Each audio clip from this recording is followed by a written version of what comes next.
প্রশ্নে বলা আছে 100 থেকে 200 এর মধ্যে 3 দ্বারা বিভাজ্য সংখ্যা কতটি।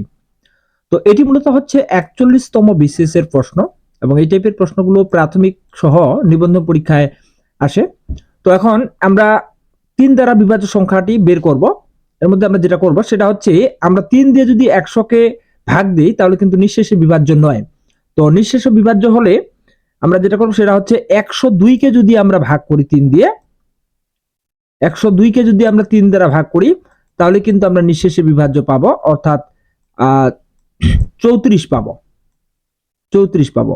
তাহলে এই 100 থেকে 200 এর মধ্যে আমরা সবচেয়ে ছোট যেটা সেটা পাবো হচ্ছে 102। 102 কে 3 দ্বারা নিঃশেষে বিভাজ্য হবে। আর ঠিক একইভাবে আমরা 200 কে নিঃশেষে বিভাজ্য করতে পারবো না 3 দ্বারা ভাগ দিয়ে।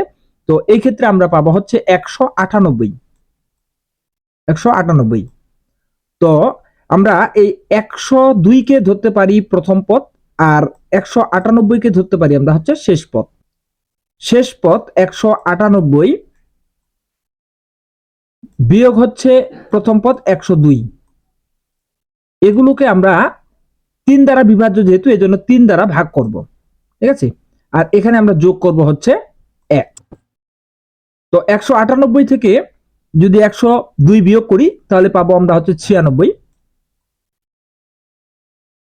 ভাগ 3 যোগ হচ্ছে 1। এখন 96 কে যদি আমরা 3 দিয়ে ভাগ করি তাহলে পাবো হচ্ছে আমরা মূলত হচ্ছে 32 যোগ হচ্ছে 1, তাহলে যেটা পাবো সেটা হচ্ছে 33।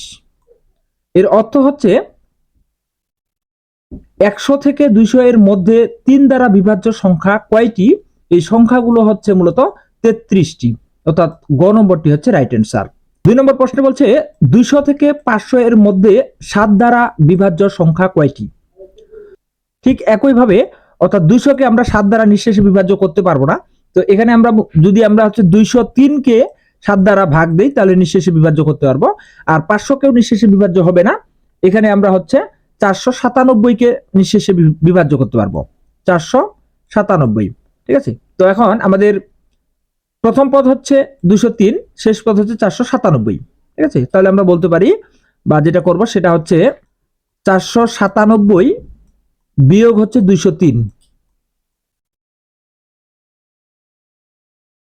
ভাগ হচ্ছে 7, এর সাথে যোগ করব হচ্ছে 1। আমরা 294 কে 7 দিয়ে ভাগ করলে পাবো হচ্ছে 42, এর সাথে 1 যোগ করলে পাবো হচ্ছে 43।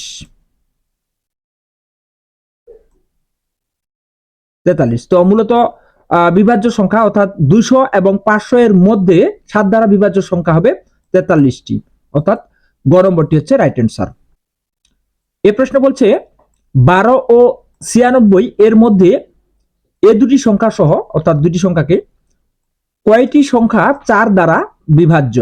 তো এই ক্ষেত্রে 12 কেও কিন্তু নিঃশেষে বিভাজ্য করা যাচ্ছে এবং 96 কেও নিঃশেষে বিভাজ্য করা যাবে। সেই ক্ষেত্রে আমরা হচ্ছে শেষ পদ ধরবো 96।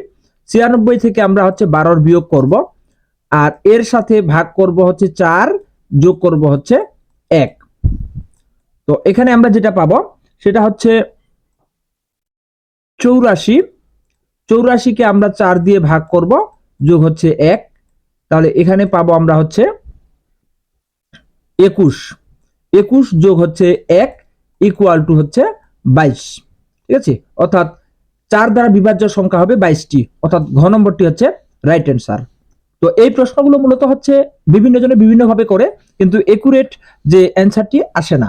তো আমরা যদি এই সিস্টেমে উত্তরগুলো করি বা সমাধানগুলো করি তাহলে কিন্তু একদম একুরেট অ্যান্সার পাবো। কনফিউশনের কোনো কিছু নেই, একদম সঠিক উত্তরটি আমরা পাবো। 4 নম্বর প্রশ্নে বলা হয়েছে 5 ও 95 এর মধ্যে 5 ও 3 দ্বারা বিভাজ্য সংখ্যা কতটি?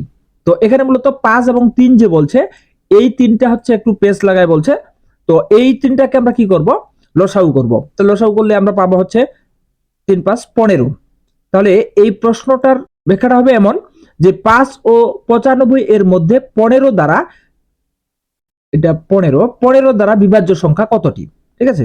তো সেই ক্ষেত্রে আমরা যেটা করব 5 কে তো আর 15 দিয়ে ভাগ দেওয়া যায় না, যার জন্য আমরা সর্বনিম্ন সংখ্যা হচ্ছে 15কে নিব।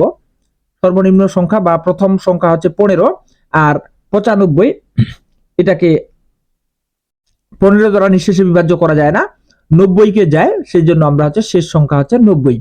তো 90 থেকে 15 বিয়োগ করব, আর যেহেতু 15 দ্বারা বিভাজ্য সেক্ষেত্রে আমরা হচ্ছে এখানে ভাগ 15 দিব, আর যোগ হচ্ছে 1। 75কে 15 দ্বারা ভাগ দিলে 5, যোগ হচ্ছে 1। তাহলে এখানে আমরা হচ্ছে বিভাজ্য সংখ্যা পাবো হচ্ছে 6টি, অর্থাৎ রাইট অ্যান্সার হচ্ছে ক নম্বর। তো এই টাইপের প্রশ্নগুলো মূলত এইভাবেই সমাধান করলে আমরা সঠিক উত্তরটি পেয়ে যাব। আর অন্য কোনো সিস্টেমে করলে একটু সমাধান অর্থাৎ উত্তরগুলো সঠিক নাও আসতে পারে। সো সবাইকে ধন্যবাদ, এইভাবেই এই অঙ্কগুলো করতে হবে।